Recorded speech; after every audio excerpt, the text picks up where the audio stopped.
17 tahun waktu yang cukup lama. Bahkan mereka ketika lagi promosi, bannernya kan KTP. Kadang mereka udah 17 tahun nggak main di Super League atau di Top Flight. Itu benar. Kalau gua sih yang flop Nick Wipers ya. Oh, masuk akal sih. Karena gua rasa locker room-nya Dewa United saat ini lagi panas-panas ya, walaupun nggak terekspos oleh media ya. Karena sebulan aja untuk Super League itu secara biaya operasional rata-ratanya itu di atas 20M teman-teman. Persib ya sebetulnya itu aja ya untuk Persib bahasnya ya. Keren ya. Persib keren. Nah, Full itu nanti package, di itu aja.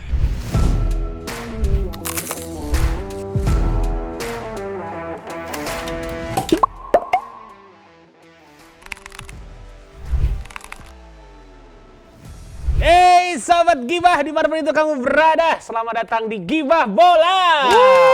Seperti biasa bersama dengan kita bertiga, ada Japur, ada Dita yang habis pulang kampung kemarin, ada Labib Sadat. Habis pulang kampung juga. Dari mana kampungnya? Kampung Melayu. Kampung Melayu. Jakarta Selatan. Aduh, the best. Nah, kita bertiga sudah siap untuk menemani Sobat Penggibah yang katanya rindu ya, karena Gibah Bola ini kemarin rame banget ya episode terakhir. 2 episode. Enak juga yang ngomong cepet ya. Biasanya cepet ya.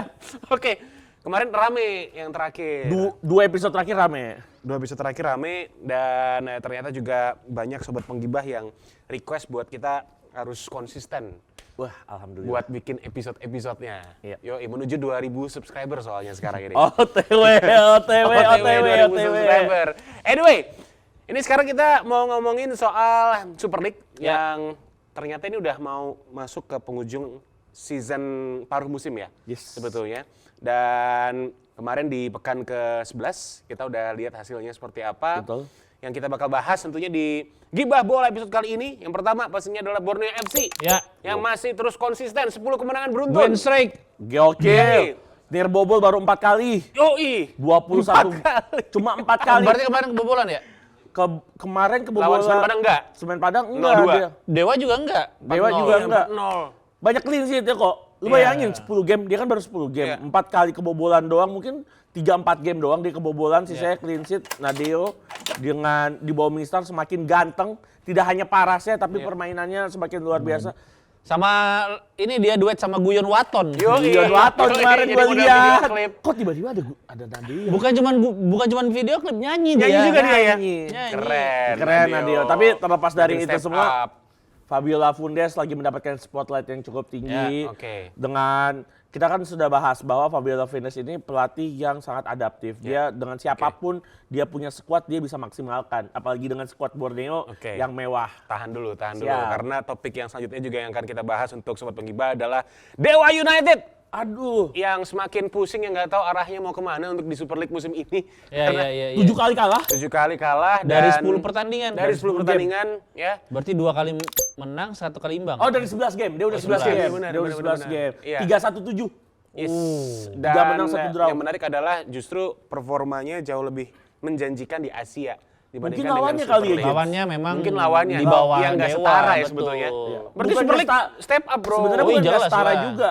Selain mungkin nggak setara ya, walaupun itu klub dari Kamboja lawannya, klub dari Myanmar dan juga dari Chinese Taipei, tapi lawan-lawannya belum tahu cara permainannya Dewa United. betul, setuju. Betul. Lalu habis itu untuk pembahasan yang terakhir adalah udah mulai ketahuan belum tim-tim yang nantinya bakal degradasi ke Liga 2. Kalau sejauh ini Kalau yang di Liga 2 kayaknya ke Liga 3 udah terprediksi. Oh iya, Sriwijaya tentunya ya.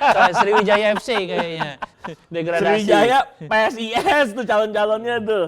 Oh iya, calon, namanya juga calon. Calon. Namanya ya. calon juga, kita kan nggak tahu calon kalau promosi mungkin PSS Sleman juga bisa jadi calon promosi Wah, ke Liga keren 1. tuh. Aku Garuda Yaksa. Oh, kamu Garuda Yaksa? Aku Garuda Yaksa. Aku Adi Yaksa. Adi Aksa Daud lagi. Iya. Adi Yaksa, menteri dong. Oke, langsung aja kita buka di obrolan pertama. Borneo FC yang semakin menggila, ini tentunya memang menjadi salah satu pencapaian yang luar biasa pasti bagi Pesut Etam. Betul, yang kita tahu memang Pesut Etam ini kan sempat menggila performanya di 3 tahun sebelumnya ya. 2 tahun.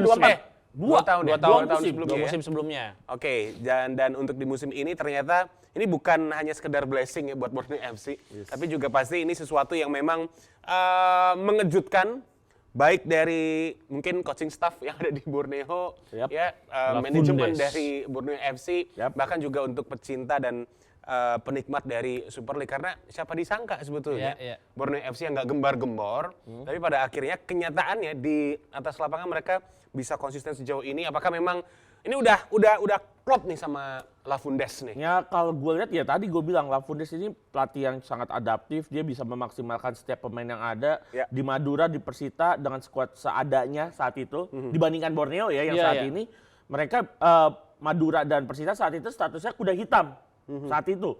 Dan ketika Lafundes balik lagi ke Liga Indonesia dan melatih Borneo dengan skuad yang sangat mewah, Peralta ternyata bukan one season wonder. Di musim kedua dia di Liga Indonesia semakin Berubah, bagus statistik dan grafiknya, ternyata Peralta bisa menjawab keinginan dari Lafundes di lini depan, tidak hanya sebagai scorer tapi juga sebagai provider. Dua role yang menurut gua sangat sulit untuk bisa dilakukan oleh satu pemain, kecuali ini pemain berkualitas. Jadi menurut gua core-nya Borneo ini udah kelihatan.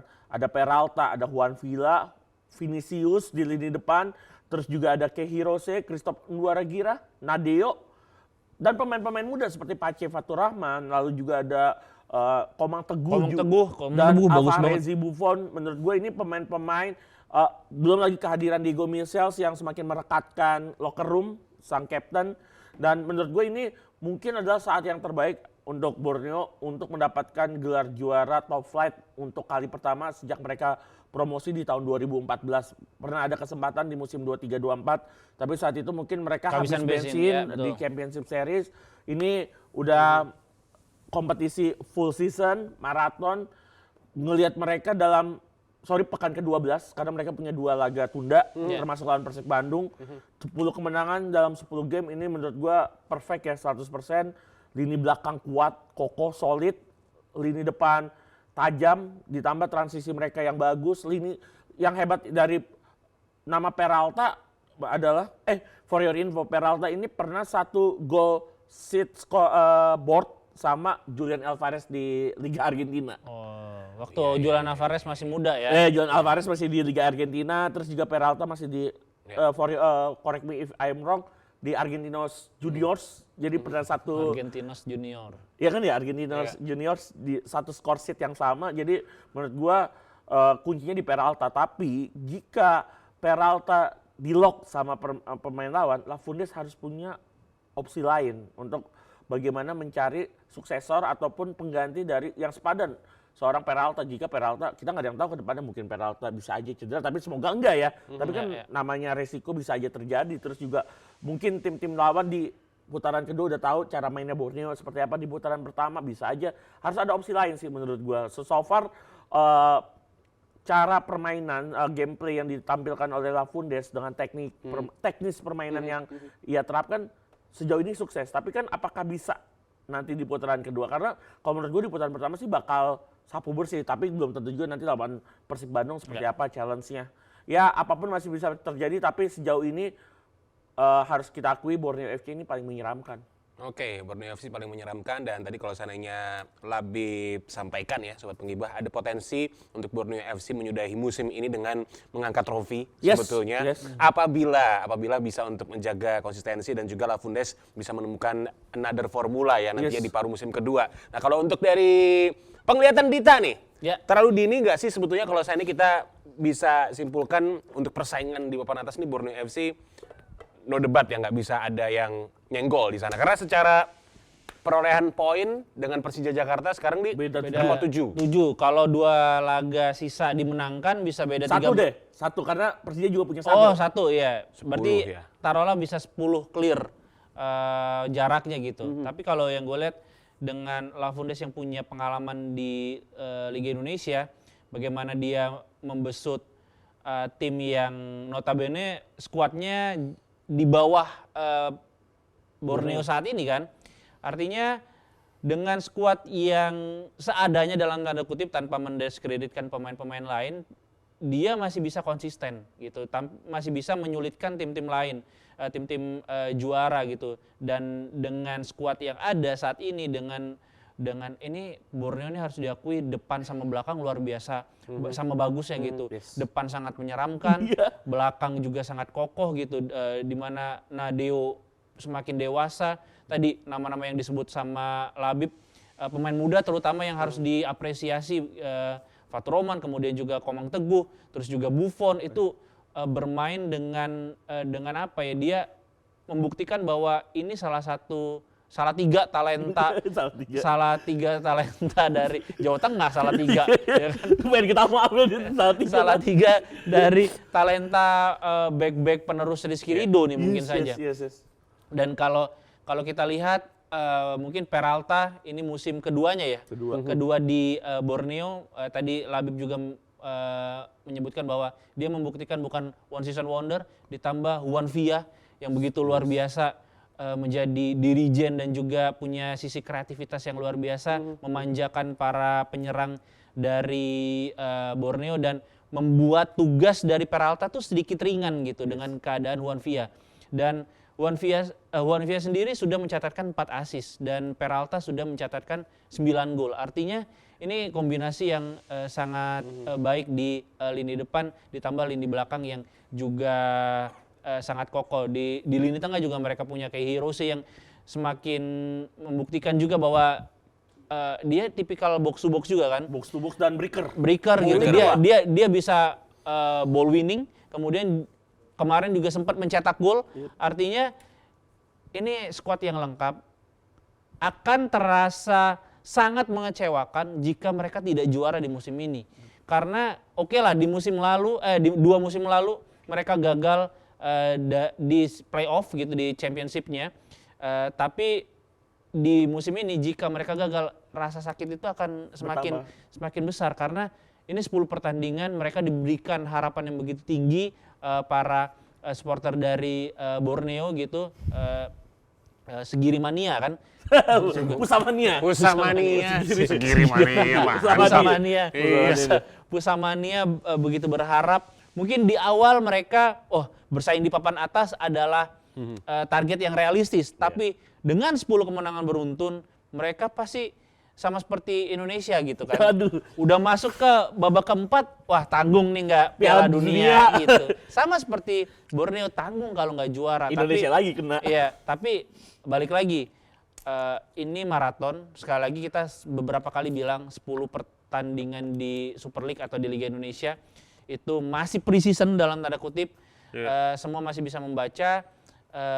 Banyak kejadian unggul 5 poin, 6 poin masih bisa kesusul gitu. Apalagi ini masih sekitar 20 lebih pertandingan yang akan diarungi. Kuncinya adalah ketika mereka bisa sapu bersih kemenangan atas tim-tim yang levelnya di bawah mereka dan bisa mencuri poin minimal saat bertandang atau bermain melawan tim-tim yang kualitasnya sama dengan mereka. Terutama 2 laga sisa kan, Malut dan Persib.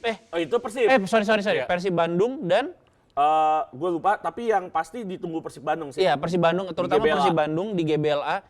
Ini mencuri poin dari Bandung di Bandung. Itu akan menjadi suatu kemenangan buat Borneo juga gitu. Apalagi kalau bisa meraih hasil sempurna. Oke. Jadi memang secara harapan ada ya. Sangat untuk Borneo FC. Tapi terlalu dini kalau kita menyebutkan dia adalah Benar. satu-satunya calon juara. Tapi kandidat kuat jelas. Tapi kan gue tadi bilang kandidat kuat jelas ya. Jelas. Oke, berarti kalau kita sekarang sebelum kita ganti topik ke topik selanjutnya, nah another title contender sejauh ini yang sudah mulai kelihatan sampai dengan pekan ke-12 ya berarti. Big Four sih menurut gue. Big Four ini ya. Big Four tradisional. Big Four tradisional ya. Iya, Big Four-nya yang tradisional Persija. Kalau Persib, Malut 4 plus mungkin PSIM Jogja. PSIM peringkat 5. Tapi ini balik lagi, gue tidak mendiskreditkan PSIM, tapi kedalaman skuad lagi-lagi, kemudian juga bagaimana mereka nggak main di kandang sendiri. Iya, tidak bermain di kandang sendiri dan pengalaman untuk bermain mereka kan sudah berapa musim 17, gitu 17. Tidak bermain di kancah tertinggi. Iya. Ini sedikit yang menyulitkan, memberatkan mereka, langkah mereka, meskipun ya kejutan kita berharap bisa bersaing gitu. Tapi balik lagi seperti yang ada di Premier League, Sunderland, kemudian Bournemouth yang lambat laun tuh mulai turun gitu. Brentford Iya, jadi kalau menurut gua PSIM memang akan menyulitkan, akan bisa masuk ke 4 besar, Tapi kalau untuk juara mungkin belum belum di musim ini gitu. Sepakat, ya. Tapi Mungkin emang 10 besar oke lah Iya, sebetulnya iya. ya untuk PSIS. PSIS 5 besar sih gua masih 5 besar, oke 7 juga besar ya. masih masih oke. oke, masih bisa. Dan masih itu bisa. prestasi 17 tahun waktu yang cukup Iya, lama. iya, Bahkan iya. mereka ketika lagi promosi, bannernya kan KTP. Karena mereka 17 udah 17 tahun. tahun Iya. nggak main di Super League atau di Iya. Top Flight. Itu menang. Benar. PSM Yogyakarta gila 17 tahun. 17 tahun. Gue perasaan masih sempat nonton mereka main di Mandal Kerida zaman dulu kan?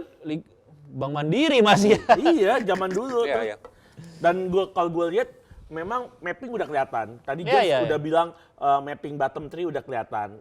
Mungkin gue udah bisa mengkandidatkan 5 tim yang mungkin mendapatkan 3 tiket degradasi. 5 tim ya, Iya. yang mendapatkan 3. Berarti yang selamat 2 ya. Terus kemudian kalau kita bahas papan atas, Ya 4 besar saat ini sih. Borneo, itu, Persija, Malut sama Persib sih menurut gua kandidat kuat ya.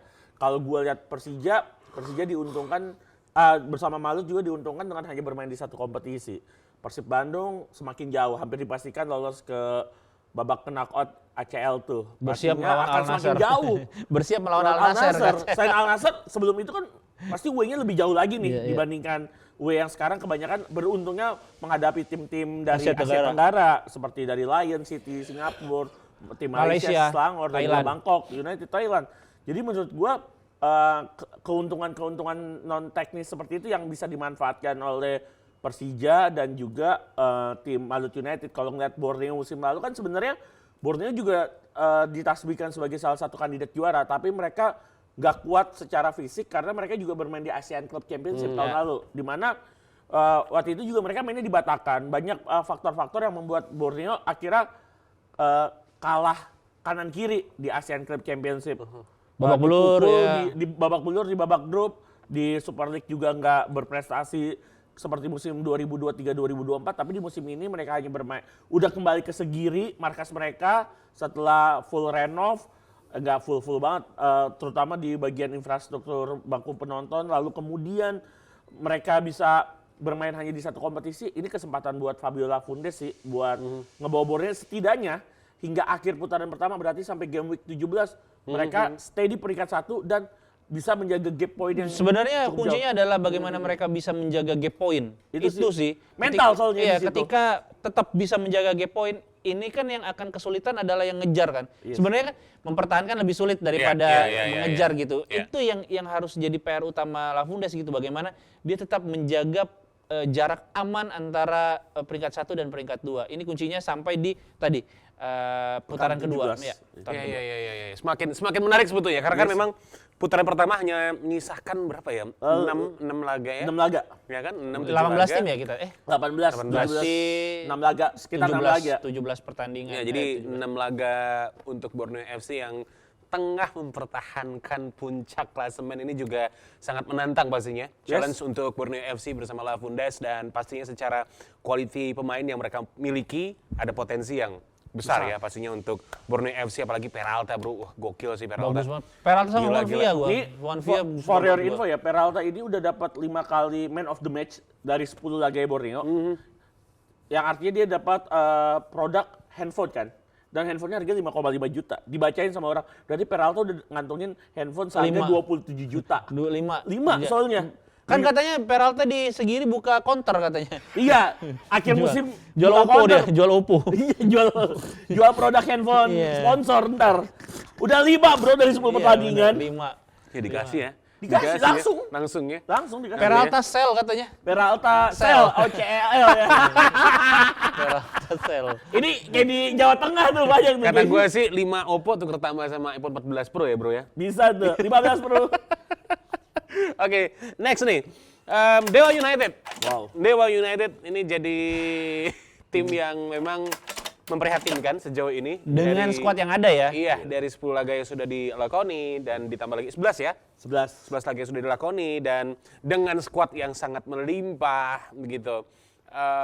Di awal tadi kita juga sudah sedikit singgung apabila ya ketika Dewa United menjadi representatif Indonesia di Asian Challenge League memang ya nggak ada kesulitan lah sebetulnya yang berarti bagi Dewa United. Tapi Betul. melihat sekarang ini di Super League sangat beda sekali ya apa yang ditunjukkan, apa yang ditampilkan oleh Messi Doro dan kawan-kawan. What's going on?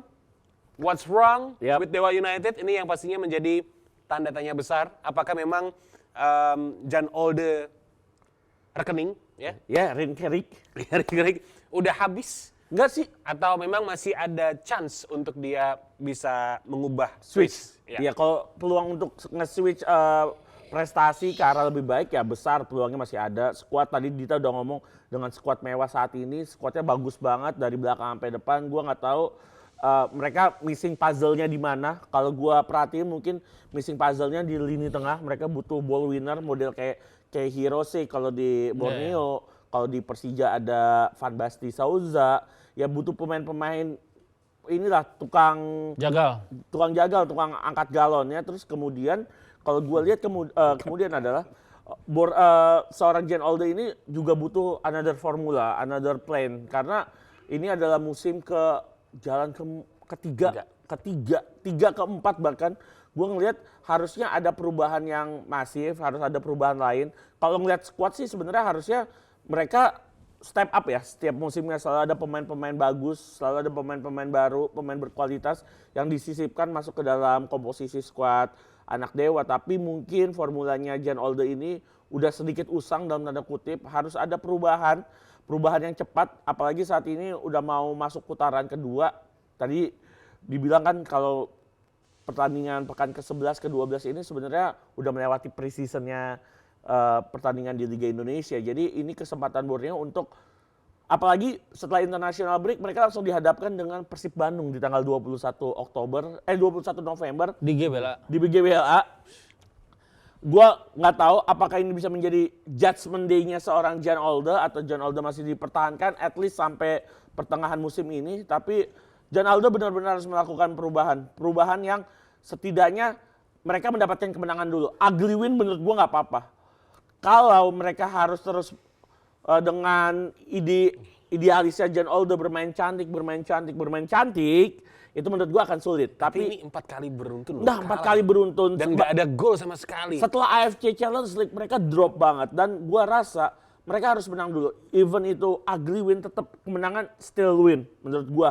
Dan itu setidaknya bisa memperbaiki moral bertanding para pemain dari Dewa United dan juga psikologis pemain Dewa United. Setelah itu baru apakah ada formula lain yang coba diterapkan, ada gameplay lain yang coba diterapkan. Nah, di situ setidaknya ketika kemenangan udah bisa diraih, locker room akan lebih cair. Gua rasa locker roomnya Dewa United saat ini lagi panas-panas ya, walaupun nggak terekspos oleh media ya. Tapi pastinya ada ketegangan gimana kita frustasi kok. Kemarin Jan Olde dalam konferensi pers setelah kalah dari PSM di pekan lalu, dia bilang dalam konferensi persnya, ini pertandingan terburuk Dewa United di babak pertama, terutama babak pertama ketika kalah dari PSM, pertandingan terburuk Dewa United selama Jan Olde menjadi arsiteknya Dewa United. Artinya apa? Jan Olde udah frustasi banget di situ. Gua rasa harus ada approach, ada pendekatan lain mulai dari detail-detail kecil. Entah itu mereka team bonding, entah itu mereka ngobrol heart to heart atau dari hati ke hati. Itu penting banget menurut gua. Karena ini udah akut banget penyakitnya Dewa United, 4 kali kalah, bahkan mencetak gol pun enggak. Alex Martins mana produktivitasnya, lalu siapa Marukawa, Pali kan kayak ayam tanpa induk aja gitu ngeliatnya. Iya, hilang aja mainnya. Ntar besok kalau main ketemu Persib di tanggal 21 November ngeliat Persib yang lagi high intense ya, lagi panas banget. Lagi panas-panasnya. Bohong kalau Dewa United nggak kena 4 gol lagi kayak mereka kalah dari Borneo FC. Yeah. Ntar ya kita lihat aja perubahan apa. Ini kebetulan lagi international break nih, ada sekitar hampir 2 minggu. Ini kita akan melihat perubahan apa yang akan dilakukan oleh Jan Olde. Momen bounce back Dewa United menurut lo, apa yang perlu untuk sejauh ini ya dilakukan oleh Jan Olde dengan situasi yang sangat menghimpit pastinya. Karena 4 kali kekalahan, nggak ada gol yang berhasil diciptakan oleh Dewa United, bermain tanpa arah juga di atas lapangan, ini pasti sangat-sangat mengecewakan. Apalagi di awal musim banyak yang memberikan prediksi bahwa Dewa United bakal menjadi salah satu title contender. Ya, betul. Gitu. Ya, nggak ada hal lain kecuali kemenangan. Karena setuju, tadi juga gue juga sebenarnya pengen menyampaikan bahwa yang dibutuhkan dari Dewa United adalah kepercayaan diri, dan kepercayaan diri itu didapatkan ketika mereka bisa menang, entah itu mau ugly win atau menang meyakinkan gitu. Nah, ini yang harus didapatkan oleh Jan Olde bahwa berburu kemenangan pertama setelah 4 pertandingan ini adalah hal yang wajib. Sialnya mereka ketemu Persib Bandung setelah ini gitu. Yang mana mungkin saja akan menjadi kekalahan kelima mereka gitu, apalagi bermain di GBLA. Tapi sekali lagi tadi Labib juga menyampaikan bahwa butuh bonding mereka. Ke puncak dulu kayak outbound gitu ya kan. Sukabumi main rafting. Iya, main rafting atau Deket loh mereka dari ininya mereka kan di Sukabumi itu di Ciawi. Flying Fox dulu gitu Boleh. apa gitu. Tapi yang paling penting adalah bagaimana Jan Olde tidak lagi keras kepala dengan memaksakan gaya bermain yang mungkin sudah terbaca oleh lawan-lawannya. Yep. Ke kompetisi Asia mereka bisa melenggang dengan sangat baik. Di samping lawannya memang secara kualitas di bawah mereka, tapi lawannya juga dalam tanda kutip sedikit buta dengan kekuatan dan pola permainan dari Jan Olde dan juga Dewa United gitu. Dan ngomongin soal Asia, gue sih merasa bahwa satu-satunya cara yang bisa menyelamatkan Jan Olde musim ini adalah menjuarai Asia Challenge. AFC Challenge League. Iya, kalau menurut gue. Peluangnya menurut lu gede nggak, Dit? Gede lah. Setelah masuk babak playoff ini, knockout maksud gua. Iya, kalau menurut gue sih ini adalah salah satu cara untuk menyelamatkan musim Jan Olde. Mungkin Jan Olde tidak akan dipecat sebelum AFC Challenge selesai gitu. Artinya akhir musim gitu. Kalau feeling gue, kecuali mereka kalah terus, itu beda cerita. Tapi kalau mereka bisa menang, ada di papan tengah gitu, mungkin Jan Olde akan dipertahankan untuk tetap menjaga fokus di AFC Challenge, karena itu satu-satunya kesempatan untuk memperbaiki musim Dewa United yang jauh di luar ekspektasi.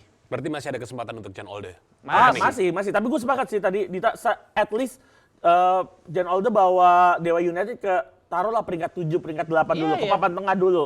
Karena kalau kita bicara jadwal dari AFC Challenge League kan masih setelah Lebaran nanti, berarti bulan April. Ya, jadi bisa fokus ya. Bisa fokus dulu. Ini masih ada sekitar 4-5 bulan sebelum babak knockout AFC Challenge League. Bisa bagaimana Jan Olde meramu kembali, merecreate kembali tim dari Dewa United agar bisa bounce back, setidaknya masuk ke papan tengah dulu. Oke. Dari segi pemain rekrutan anyar Dewa United deh, siapa yang flop? Menurut gue, aduh itu pertanyaan kayak jawabannya sama nih.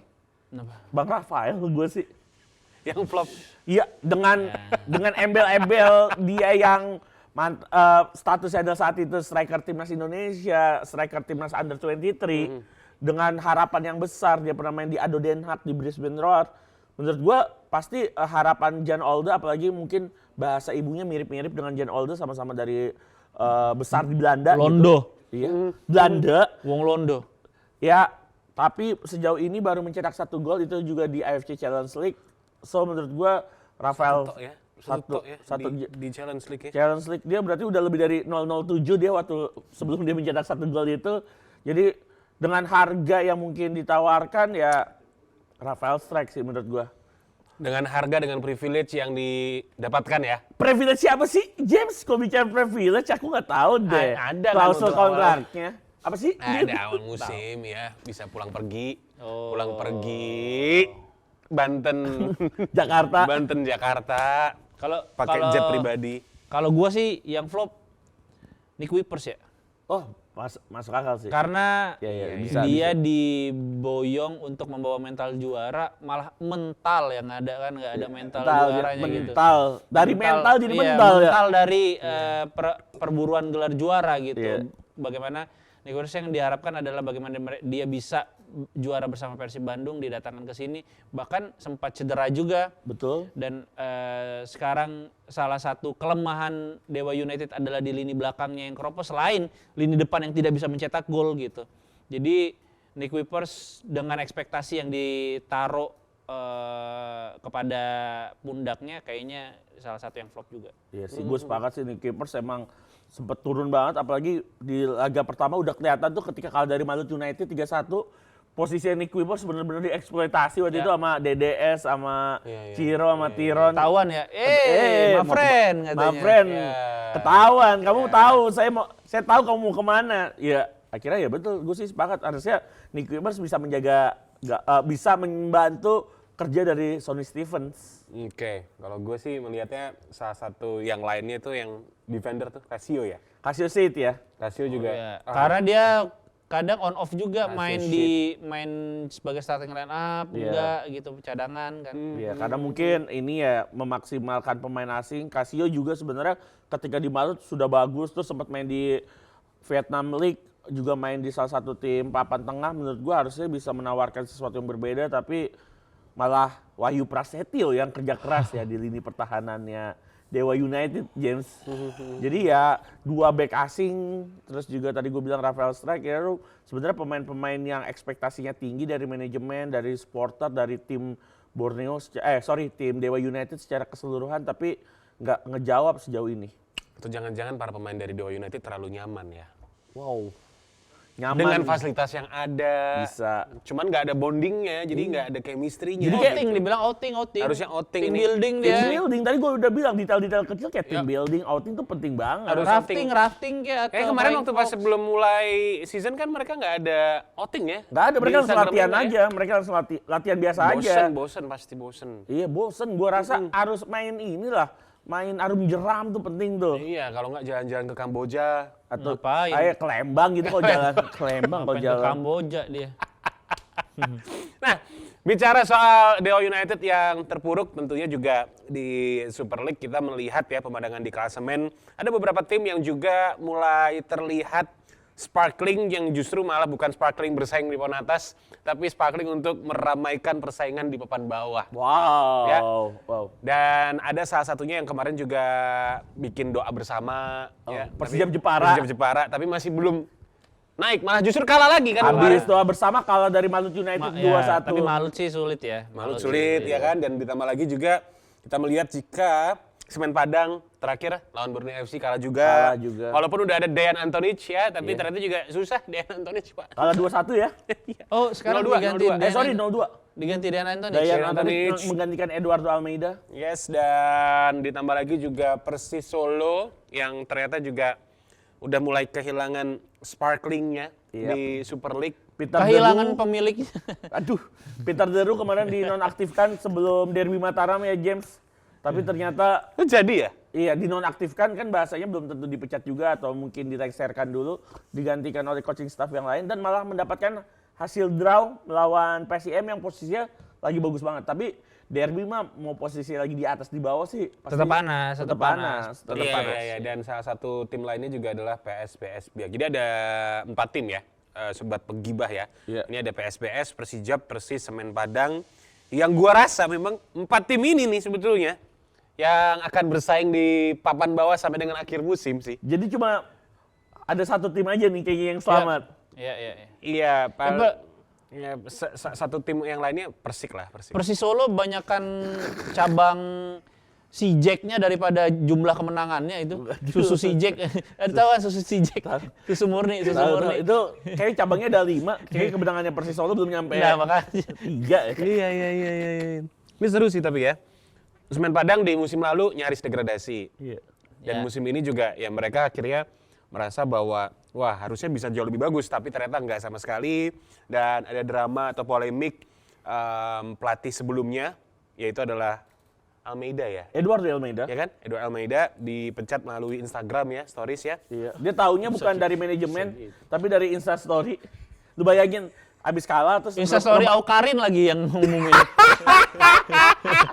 lu bayangin lu lagi abis kalah lu balik ke mes atau balik ke apartemen, istirahat, tidur, buka story, scroll.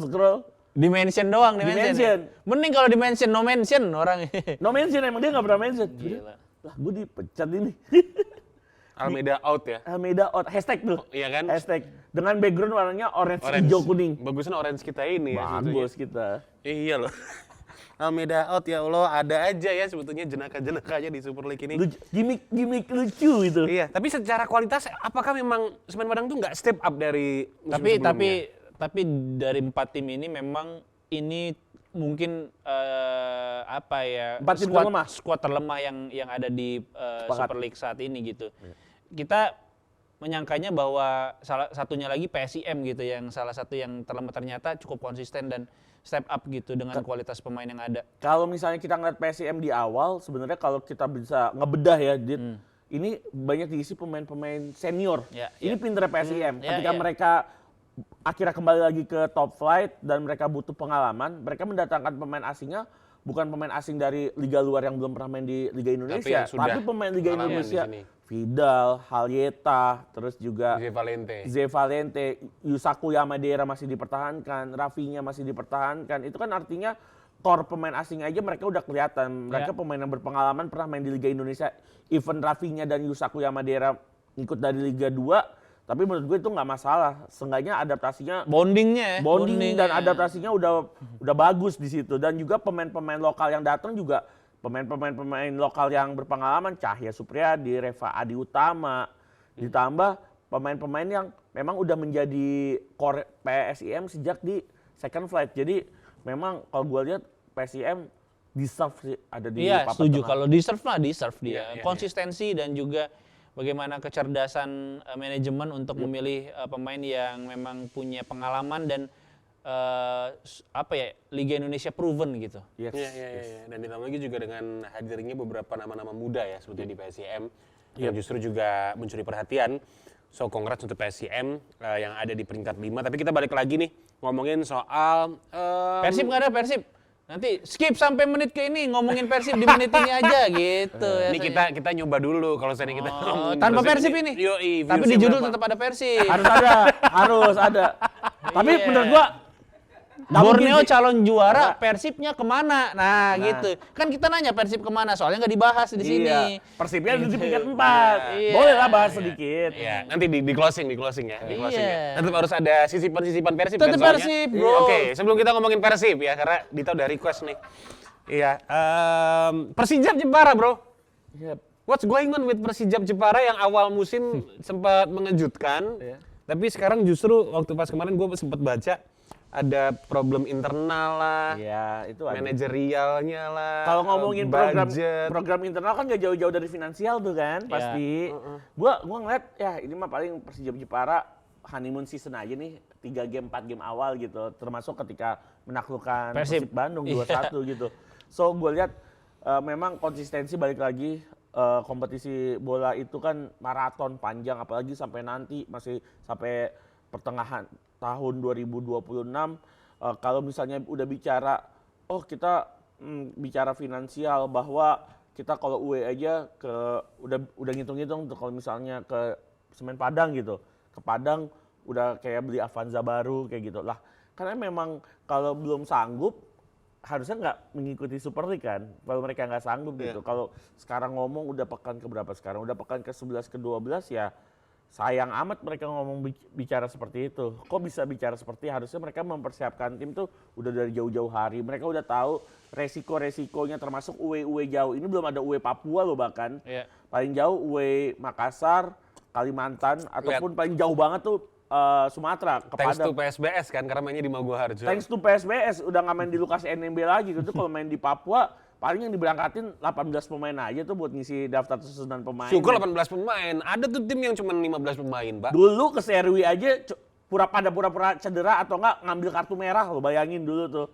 Gila. Ya gua ngeliat seharusnya untuk tim di level profesional kasta teratas seharusnya manajemen tidak bersikap dan berbicara seperti itu sih, apalagi bicaranya tentang problem internalnya finansial. Harusnya ketika mereka udah lolos ke Super League, mereka udah siap secara pendanaan, siap secara mental juga, karena lawan yang dihadapi setiap pekannya udah nggak bisa milih-milih lagi, udah pasti lawan sulit semua. Jadi kalau Persijap nggak mau bebenah atau tidak balik lagi on the track, bukan nggak mungkin mereka akan kembali lagi ke habitatnya di second flight.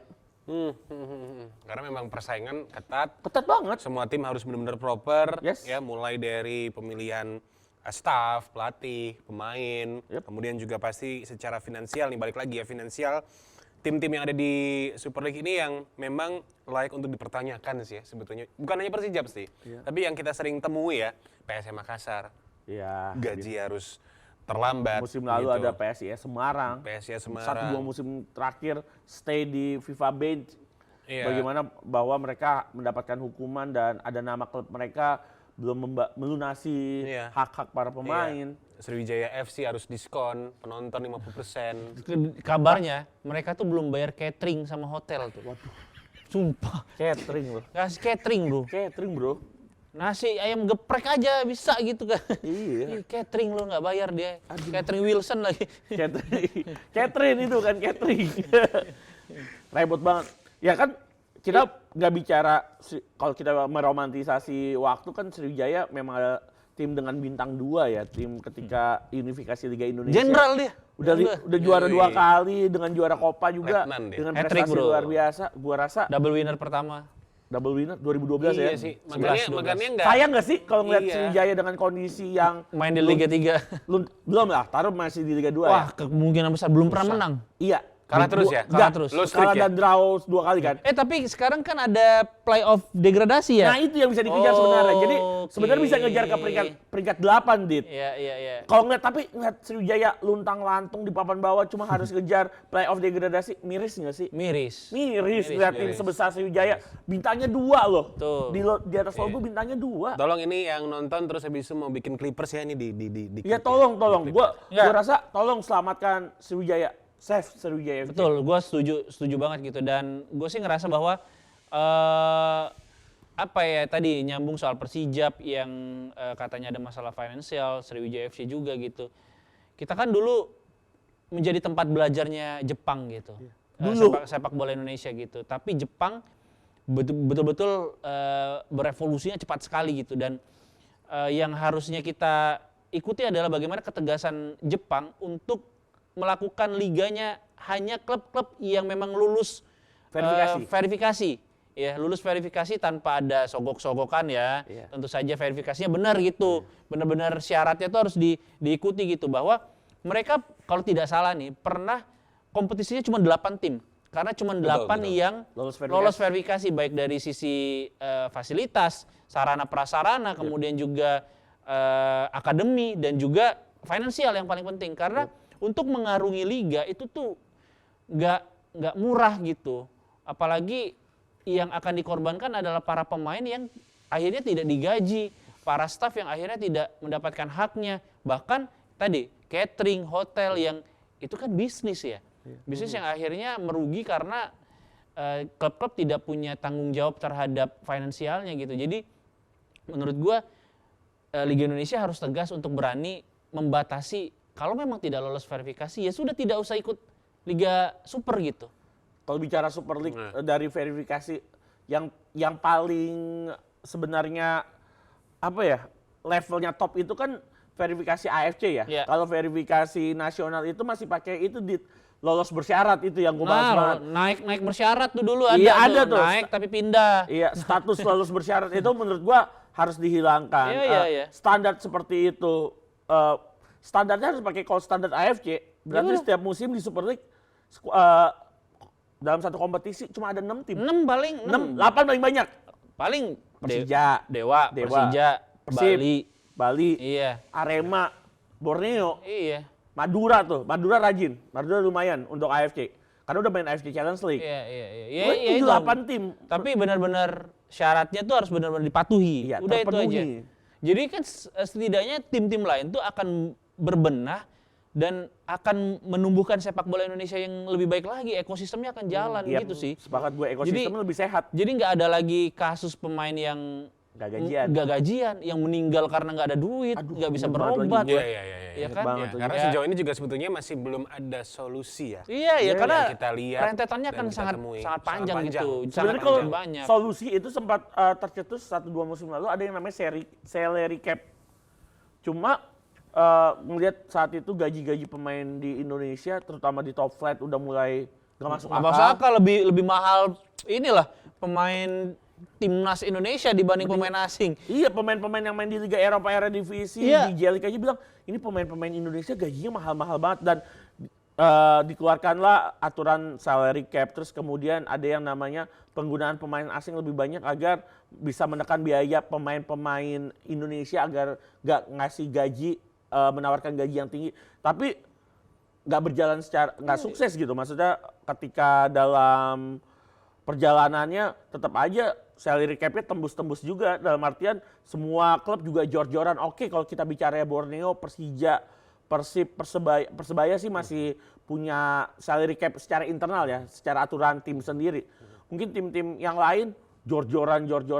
Tapi kan balik lagi, liga ini kan panjang banget sampai berapa bulan? 9 bulan, 10 bulan. Ketika di bulan ke-6, bulan ke-7 udah mulai ngos-ngosan, itu pengaruhnya sama apa? Sama prestasi tim di tabel klasemen, pasti. Jadi kalau seandainya untuk sobat penggibah nih ya, ini kita sekalian gibahin aja, dikit aja. Banyak juga nggak apa-apa. Dikit aja. Oh, dikit. Karena masih ada Persib, atau enggak Persibnya kita nggak usah bahas ya Persib ya. Bahas aja. Oh ya, harus ada bahas ya Persib ya.